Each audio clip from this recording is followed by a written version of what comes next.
Hey gang, Uncle Todd and Sonny here, and we're up to the penultimate episode of this season of The Penguin, and whew, wow, quite an episode.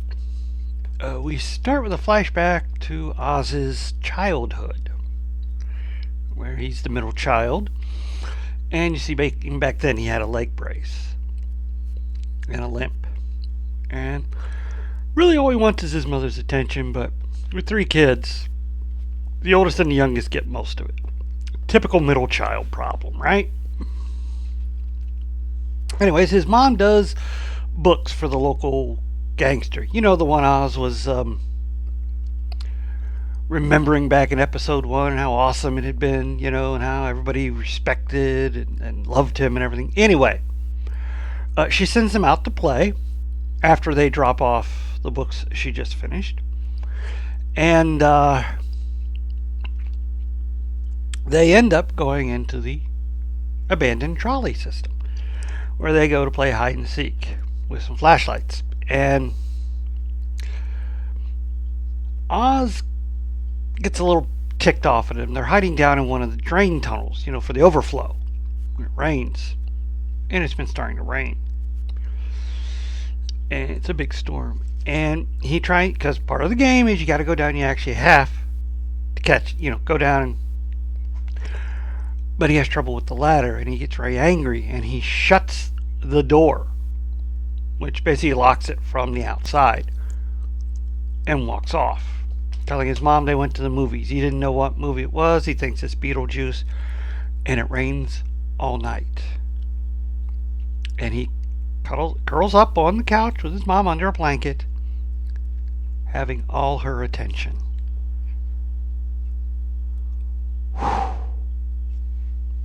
Zoinks! Zoinks indeed. He drowned his brothers. Anyways, we flash back to the present. And Oz goes up to the apartment they've all been staying at, and his mother's gone. Vic's been knocked unconscious. He's got a wound here. Oz gets him awake. They were jumped. He hears a car pull up. It's Sal Maroni and some thugs. He sends Vic out the window, telling him, you got to start pulling all the gangs together. And sends him out.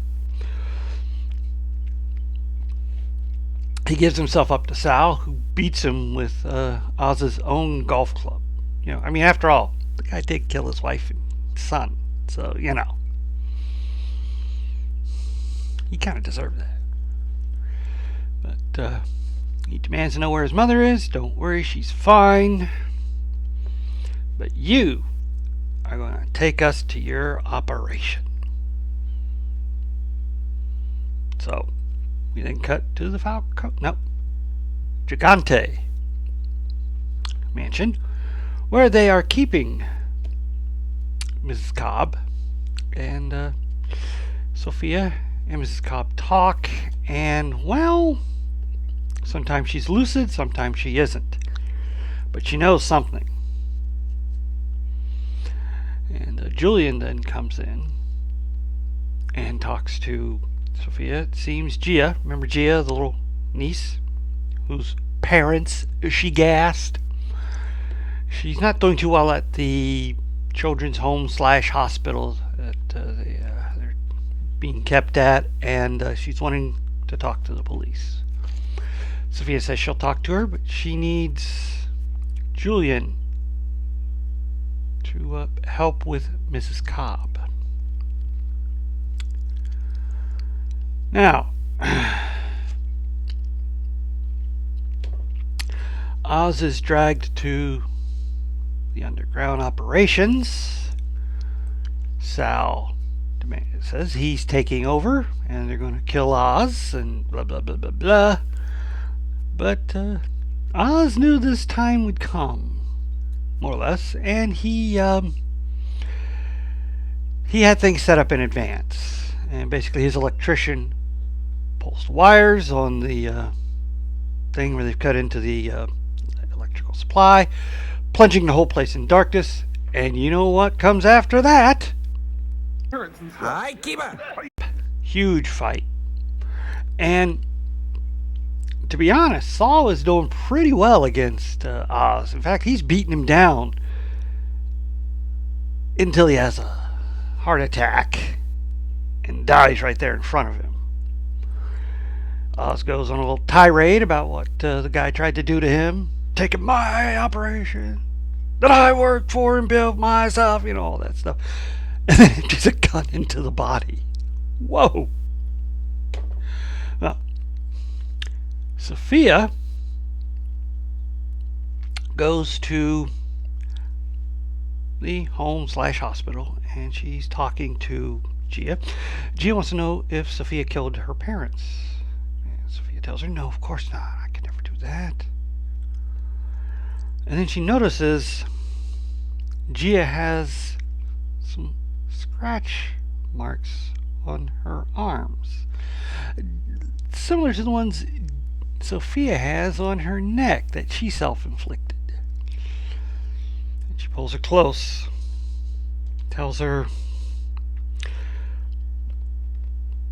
she's not to blame for anything. Her family did some bad things, and someone gave them retribution for that. Had nothing to do with her.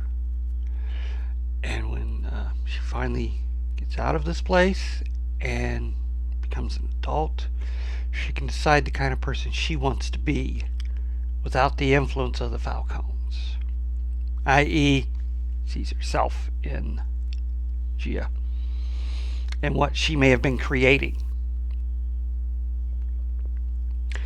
She then calls Sal, and Oz answers. Things didn't go the way Sophia planned.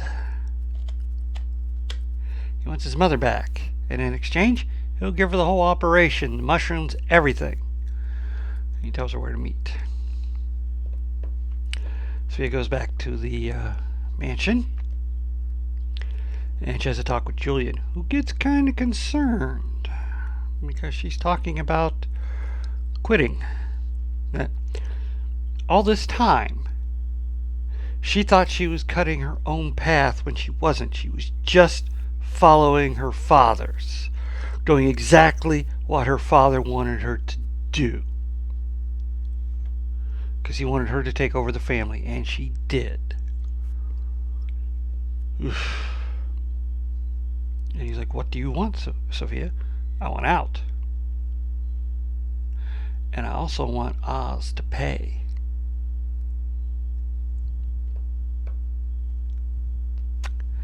That brightens Julian a little. So, come to the meeting, which is going to be in the trolley tunnels. And a car pulls up. Now, Vic is still gone. He's not here. That's important to remember. Hopefully for next week. Car kind of pulls up. Now, the whole place has been locked down after that car passed through. Gates locked. And Sophia calls Oz. Okay, I'm here. And Oz is like, I'm not going to do this over the phone. You get out of the car. We can sell this. Here's all the stuff. And she's like, I'm not that stupid. And then the driver of the car gets out and runs away. And Sophia says, I left a surprise for you. A gift in the car. Have you found it?